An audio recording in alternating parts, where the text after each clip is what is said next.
वीरः पूर्णानन्दाग्नियोगरमश्चिन्तयितं जन्माद्यस्य यतोन्मयादितरतश्चार्थेष्वराट् तेने ब्रह्मपदायादिकवयोः तेजो वारिमृगं यथा विनिमयो यत्र सर्वदोषा खम्ना स्वेन सदा निरस्तगुहकं सत्यं परं धीमहि.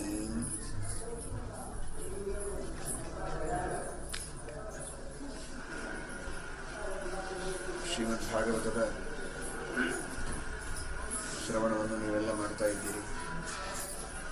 ಗೀತಾ ಭಾಷ್ಯದ ಹಾಗೂ ಇನ್ನು ಅನೇಕ ಶ್ರೀಮದ್ ಆಚಾರ್ಯರ ಟೀಕಾಕೃತ್ಪಾದರ ದಾಸರಾಜರ ಗ್ರಂಥಗಳನ್ನು ನೀವು ಶ್ರವಣ ಮಾಡ್ತಾ ಇದ್ದೀರಿ.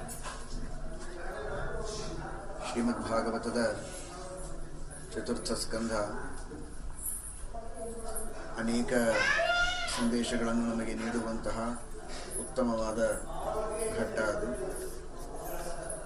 ಪ್ರಾರಂಭದಲ್ಲಿ ಸ್ತ್ರೀ, ಬಾಲ, ಯುವಕ, ವೃದ್ಧ ಹೀಗೆ 4 ಜನರ ಕಥೆಯನ್ನು ವಿಶೇಷವಾಗಿ ಚತುರ್ಥ ಸ್ಕಂಧ ಹೇಳುತ್ತದೆ.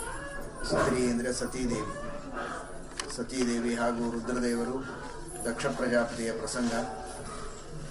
ಜೀವನದಲ್ಲಿ ಯಾವುದೇ ಮಾನ ಮರ್ಯಾದೆ ಗೌರವ ನಮಗೆ ಸಿಕ್ಕರೆ ಅದು ನಮಗಲ್ಲ, ಅಂತರ್ಯಾಮಿಯಾದ ಭಗವಂತನಿಗೆ ಅಂತ ತಿಳಿಯಬೇಕು. ನಮಗೆ ಅಂತ ತಿಳಿದು ಅಹಂಕಾರದಿಂದ ದಕ್ಷ ಪ್ರಜಾಪತಿ ರುದ್ರದೇವರ ದ್ರೋಹವನ್ನು ಮಾಡಿದಾಗ ರುದ್ರದೇವರು ಅವನ ಶಿರಸ್ಸನ್ನು ಛೇದನ ಮಾಡಿ ಶಿಕ್ಷೆಯನ್ನು ಕೊಟ್ಟದ್ದು, ಮತ್ತೆ ಮುಂದೆ ಅವನಿಗೆ ಹಾಡಿನ ತಲೆಯನ್ನು ಹಚ್ಚಿ ಒದಗಿಸಿದ್ದು ಕಥೆ ನೀವು ಕೇಳ್ತೀರಿ. ಜೀವನದಲ್ಲಿ ನಮಗೆ ಅಹಂಕಾರ ಇರಬಾರದು. ಯಾರಾದರೂ ಮಾತಾಡಿಸ್ತಾರೆ, ಗೌರವ ಕೊಡ್ತಾರೆ, ಸ್ವಾಗತ ಮಾಡ್ತಾರೆ, ಪ್ರತ್ಯುದ್ಗಮ ಪ್ರಶ್ರಯಣ ಅಭಿವಾದನಂ ವಿಧೀಯತೆ ಸಾಧುಮಿತಸ್ಸು ಮಧ್ಯಮೇ ಪ್ರಾಜ್ಞೆ ಪರಸ್ಮೈ ಪುರುಷಾಯ ಚೇತಸ ಗುಹಾಶಯ ಇವನ ದೇಹಮಾನಿನೇ. ಈ ಅಧಿಷ್ಠಾನದಲ್ಲಿ ಮಾಡಬೇಕು ಅಂತ ಭಗವಂತನ ಸಂಕಲ್ಪ ಮಾಡುತ್ತಾರೆ ಹೊರತು ನನಗೇ ಮಾಡ್ತಾರೆ ಅಂತ ನಾವು ತಪ್ಪು ತಿಳಿಯಬಾರದು ಅಂತ ತಿಳಿಸಿಕೊಟ್ಟಿದ್ದಾರೆ. ಅದಾದ ಮೇಲೆ ಬರೋದು ಬಾಲ ಅಂದರೆ ಧ್ರುವ ಮಹಾರಾಜ. ಧ್ರುವ ಚಕ್ರವರ್ತಿ ಚಿಕ್ಕ ಬಾಲಕನಾಗಿರುವಾಗ, 5 ವರ್ಷದ ಬಾಲಕನಾಗಿರುವಾಗ ತಪಸ್ಸು ಮಾಡಿ ಸಾಕ್ಷಾತ್ ಭಗವಂತನ ದರ್ಶನವನ್ನು ಪಡೆದ ಮನುಷ್ಯನಿಗೆ ವೈರಾಗ್ಯ ಇದ್ದರೆ ದೇವರ ದರ್ಶನ ಮಾಡಲೇಬೇಕು ಅಂತನ್ನುವ ದೃಢವಾದ ಸದಾಗ್ರಹ ಇದ್ದರೆ ಆ ಭಗವಂತನನ್ನು ಕಾಣಬಹುದು. ಬಾಲಕನಾಗಿರುವಾಗ ಧ್ರುವರಾಜ ಭಗವಂತನನ್ನು ಕಂಡ. ಇದು ನಮಗೆ ತಿಳಿಸೋದು ಇನ್ನೊಂದು ಸಂದೇಶ ಏನು ಅಂದರೆ, ಬಾಲ ಅಂದರೆ ಬರೀ ವಯಸ್ಸಿನಿಂದ ಬಾಲ ಅಲ್ಲ, ಬಾಲನಂತೆ ನಮ್ಮ ಮನಸ್ಸಿರಬೇಕು. ಬಾಲಕರಿಗೆ ಕಾಮ ಕ್ರೋಧ ಯಾವುದು ಇರೋದಿಲ್ಲ. ಏನೇ ಸಣ್ಣ ಪುಟ್ಟದಿದ್ದರೂ ಕೂಡ ಅದು ತಾತ್ಕಾಲಿಕವಾದದ್ದಿರ್ತದೆ. ಜಾಸ್ತಿ ಎಷ್ಟೋ ಅಷ್ಟು ಜಗಳ ಆಡ್ತಾರೆ, 2ನೇ ಕ್ಷಣಕ್ಕೆ ಮತ್ತೆ ಆಟ ಆಡ್ತಾರೆ. ಅದರಂತೆ ಯಾವುದೋ ಬೇಕು ಅಂತ ಹಠ ಮಾಡುತ್ತಾರೆ, ಸ್ವಲ್ಪ ಹೊತ್ತಾದ್ಮೇಲೆ ಮರ್ತು ಬಿಡ್ತಾರೆ. ಅದನ್ನು ಏನೇ ಹಠ ಮಾಡಿದ್ದೆ ಅಂತ ನೆನಪಿರೋದಿಲ್ಲ. ಅದರ ಅರ್ಥ ಬಾಲಕರಂತೆ ನಮ್ಮ ಮನಸ್ಸು ಶುದ್ಧವಾಗಿರಬೇಕು, ಕಾಮಕ್ರೋಧಾದಿಗಳಿರಬಾರದು. ಧ್ರುವರಾಜರಿಗಿರುವಂತೆ ಧ್ರುವ ಸ್ಥಿರವಾದ ಆಗ್ರಹ ಇರಬೇಕು, ಸಾಧನೆ ಮಾಡಬೇಕು, ಶಾಸ್ತ್ರ ಕೇಳಬೇಕು, ದೇವರ ಜ್ಞಾನ ಪಡೆಯಬೇಕು ಅನ್ನುವ ಆಗ್ರಹ ಇರಬೇಕು. ನಿಶ್ಚಿತವಾಗಿಯೂ ಭಗವಂತನ ಜ್ಞಾನ ನಮಗೆ ಬರ್ತದೆ ಎನ್ನುವುದು ಧ್ರುವರಾಜರ ಕಥೆಯಿಂದ ನಾವು ತಿಳಿಯಬಹುದು. ಆಮೇಲೆ ಯುವಕ, ತರುಣ ಅಂದರೆ ಪೃಥುಚಕ್ರವರ್ತಿ. ಪೃಥುರಾಜ ಇಡೀ ಭೂಮಂಡಲವನ್ನೇ ಆಳಿದಂತಹ ಮಹಾನುಭಾವ. ಅವನ ಹೆಸರಿನಿಂದಲೇ ಇದಕ್ಕೆ ಪೃಥಿವಿ ಅಂತ ನಾಮಕರಣ ಆಯಿತು. ಪೃಥುಚಕ್ರವರ್ತಿಯಲ್ಲಿ ಭಗವಂತನ ಸನ್ನಿಧಾನ, ಅರ್ಚಿ ಅಂತ ಅವನ ಹೆಂಡತಿ, ಅಲ್ಲಿ ಲಕ್ಷ್ಮೀದೇವಿಯ ಸನ್ನಿಧಾನ. ಲಕ್ಷ್ಮೀನಾರಾಯಣರ ಸನ್ನಿಧಾನಕ್ಕೆ ಪಾತ್ರರಾಗಿ ಎಲ್ಲ ಜನರಿಗೆ ದುರ್ಭಿಕ್ಷೆಯ ಬಾಧೆ, ತಿನ್ನುವುದಕ್ಕಿಲ್ಲ, ಉಣ್ಣುವುದಕ್ಕಿಲ್ಲ, ಹಾಹಾಕಾರ ಆಗಿದೆ.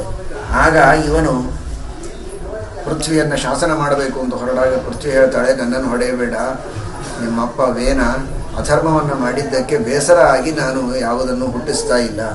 ನಾನು ಹುಟ್ಟಿಸುವ ಎಲ್ಲ ಧಾನ್ಯವನ್ನು ಈ ದುಷ್ಟರು ತಿಂತಾರಲ್ಲ, ಬೇಡ ಅಂತ ಬೀಜಗಳನ್ನು ನಾನು ಒಳಗೆ ನುಗ್ಗುತ್ತಾ ಇದ್ದೆ. ನೀನು ಸಜ್ಜನರನ್ನು ಮುಂದೆ ಮಾಡಿಕೊಂಡು ಕರು ಮಾಡಿಕೊಂಡು ಬಾ, ಆಗ ನಾನು ದೋಹನ ಮಾಡ್ತೀನಿ. ಸ್ವಯಂಭವನು ಮೊದಲಾದ ಸಜ್ಜನರನ್ನು ಮುಂದೆ ಮಾಡಿಕೊಂಡು ಕರುವಿನ ವೇಷದಲ್ಲಿ ಇವರನ್ನು ಕರೆದುಕೊಂಡು ಹೋದಾಗ ಆಕಳಿನ ವೇಷದಲ್ಲಿರುವ ಪೃಥ್ವಿ ಎಲ್ಲ ಇಷ್ಟಾರ್ಥಗಳನ್ನು ನೀಡಿದೆ ಅಂತ ವರ್ಣನೆ ಬರ್ತದೆ. ಇದು ಜೀವನದಲ್ಲಿ ನಾವು ಅಧರ್ಮವನ್ನು ಮಾಡಿದರೆ ಯಾವುದೇ ಫಲಗಳನ್ನು ಪಡೆಯುವುದಕ್ಕೆ ಸಾಧ್ಯ ಇಲ್ಲ. ಉತ್ತಮವಾದ ಫಲವನ್ನು ಕೊಡುವುದಕ್ಕೆ ಬೇಕಾದಷ್ಟು ದೇವತೆಗಳಿದ್ದಾರೆ, ಬೇಕಾದಷ್ಟು ವಸ್ತುಗಳಿವೆ ಜಗತ್ತಿನಲ್ಲಿ. ಆದರೆ ನಮ್ಮಲ್ಲಿ ಪುಣ್ಯ ಇದ್ದರೆ ನಮಗೆ ವಸ್ತು ಸಿಗುತ್ತೆ, ಭಗವಂತನ ಅನುಗ್ರಹವಾಗುತ್ತೆ ಎಂಬ ಸಂದೇಶವನ್ನು ಹೇಳ್ತಾರೆ. ಪ್ರಾಚೀನ ಬರಹಿ ಕೇವಲ ಕರ್ಮಾಸಕ್ತನಾಗಿದ್ದ, ಯಾವುದೇ ಜ್ಞಾನದಲ್ಲಿ ಆಸಕ್ತಿ ಇರಲಿಲ್ಲ. ಕೇವಲ ಕರ್ಮದಿಂದ ಮೋಕ್ಷ ಅಲ್ಲ, ಜ್ಞಾನದಿಂದಲೇ ಮೋಕ್ಷ ಅಂತ ನಾರದರು ಅವನಿಗೆ ಉಪದೇಶ ಮಾಡಿ, ಕರ್ಮದಲ್ಲಿಯೇ ಆಸಕ್ತರಾದರೆ ಹೇಗಿರುತ್ತೆ ಸಂಸಾರ ಅಂತ ಪುರಂಜನೋಪಾಖ್ಯಾನವನ್ನು ಹೇಳಿ ಅವನಿಗೆ ಉಪದೇಶ ಮಾಡ್ತಾರೆ. ಹೀಗೆ ಚತುರ್ಥ ಸ್ಕಂದದಲ್ಲಿ ಸ್ತ್ರೀ, ಬಾಲ, ಯುವಕ ಹಾಗೂ ವೃದ್ಧ ಈ 4 ಜನರ ಕಥೆಯಿಂದ ಈ 4ನೆಯ ಸ್ಕಂದವನ್ನು ನಮಗೆ ಉಪದೇಶ ಮಾಡಿದ್ದಾರೆ ವೇದವ್ಯಾಸದೇವರು. ಅಂತಹ ಚತುರ್ಥ ಸ್ಕಂದದ ವಿಸ್ತೃತವಾದ ಪ್ರವಚನವನ್ನು, ಪಾಠವನ್ನು ನೀವೆಲ್ಲ ಕೇಳಿದ್ದೀರಿ. ಇದರಂತೆ ಎಲ್ಲ ಶಾಸ್ತ್ರಗಳ ಶ್ರವಣವನ್ನು ಮಾಡಿ ವಿಶೇಷವಾಗಿ ಭಗವಂತನ ಅನುಗ್ರಹವನ್ನು ಎಲ್ಲರೂ ಪಡೆಯಬೇಕು. ಪಂಡಿತ ರಾಘವೇಂದ್ರಾಚಾರ್ಯರಾಚಾರ್ಯವರು ಅವರಿಗೂ ವಿಶೇಷವಾಗಿ ಧ್ರುವರಾಜರಂತೆ ಆಗ್ರಹ ಇದೆ, ಏನಾದರೂ ಮಾಡಿ ಇದನ್ನು ಸಾಧಿಸಲೇಬೇಕು ಅಂತ. ನಿಮ್ಮೆಲ್ಲರ ಭಕ್ತರ ಅಷ್ಟೇ ಪ್ರೀತಿಯ ಸಹಕಾರ ಇದೆ. ವಿಶೇಷವಾಗಿ ಶಾಸ್ತ್ರಗಳ ಅಧ್ಯಯನವನ್ನು ಮಾಡಿ, ನಮ್ಮ ವಿದ್ಯಾಪೀಠದಲ್ಲಿ ಅಧ್ಯಯನವನ್ನು ಮಾಡಿ, ಉತ್ತರಾಚಾರ್ಯರಲ್ಲಿ ಸುಧಾಮಂಗಳವನ್ನೂ ಮಾಡಿ ಉತ್ತಮವಾಗಿ ಪರೀಕ್ಷೆಯನ್ನು ಕೊಟ್ಟಿದ್ದಾರೆ. ನಮ್ಮ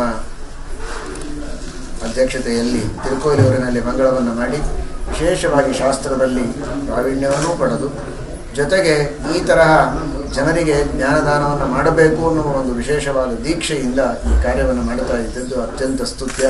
ನಿಮ್ಮೆಲ್ಲರ ಸಹಕಾರ ಹೀಗೆ ಇರಬೇಕು. ಇನ್ನೂ ಹೆಚ್ಚಿನ ಸಂಖ್ಯೆಯಲ್ಲಿ ನಿಮ್ಮ ಇಷ್ಟ ಮಿತ್ರರನ್ನು ಪಾಠಕ್ಕೆ ಕರೆದುಕೊಂಡು ಬನ್ನಿ. ವಿಶೇಷವಾಗಿ ಶ್ರದ್ಧೆಯಿಂದ ಪಾಠವನ್ನು ಕಲಿತು ಶ್ರೀಮದಾಚಾರ್ಯರ ತತ್ವಜ್ಞಾನವನ್ನು ಎಲ್ಲರೂ ಪಡೆಯಬೇಕು. ಅವರು ಅನೇಕ ಉದ್ದೇಶಗಳನ್ನು ಇಲ್ಲಿ ಮಾಡಬೇಕು ಅಂತ ಇಟ್ಟುಕೊಂಡಿದ್ದಾರೆ. ಇವತ್ತಿನ ಮಾಧ್ಯಮದಲ್ಲಿ ನಮ್ಮ ಸಿದ್ಧಾಂತವನ್ನು ಹೇಗೆ ಪ್ರಸಾರ ಮಾಡಬೇಕು ಆ ಒಂದು ಆಲೋಚನೆಯಲ್ಲಿ ಈ ಕಟ್ಟಡವನ್ನು, ಆತ್ಮಾಶ್ರಮವನ್ನು ಮಾಡಿದ್ದು. ಪಾಠ ಪ್ರವಚನಗಳು ಜೊತೆಗೆ ಈ ಮಾಧ್ಯಮದೊಳಗೆ ಈ ಒಂದು ವಿಶೇಷವಾದ ಶ್ರೀಮದಾಚಾರ್ಯರ ಸಿದ್ಧಾಂತದ ಪ್ರಸಾರದ ಕಾರ್ಯ ಅದು ಕೂಡ ಅತ್ಯಂತ ಯಶಸ್ವಿಯಾಗಿ ನಡೆಯಲಿ. ಮೂಲರಾಮ ದಿಗ್ವಿಜಯರಾಮ ವೇದವ್ಯಾಸದೇವರು ಇಲ್ಲಿ ಬಂದು ಸನ್ನಿಹಿತರಾಗಿದ್ದಾರೆ. ಅವರ ಅನುಗ್ರಹದಿಂದ ಈ ಪಾಠ ಪ್ರವಚನಗಳ ಕಾರ್ಯ ಉತ್ತರೋತ್ತರ ಅಭಿವೃದ್ಧಿಯಾಗಲಿ ಎಂಬುದಾಗಿ ದೇವರಲ್ಲಿ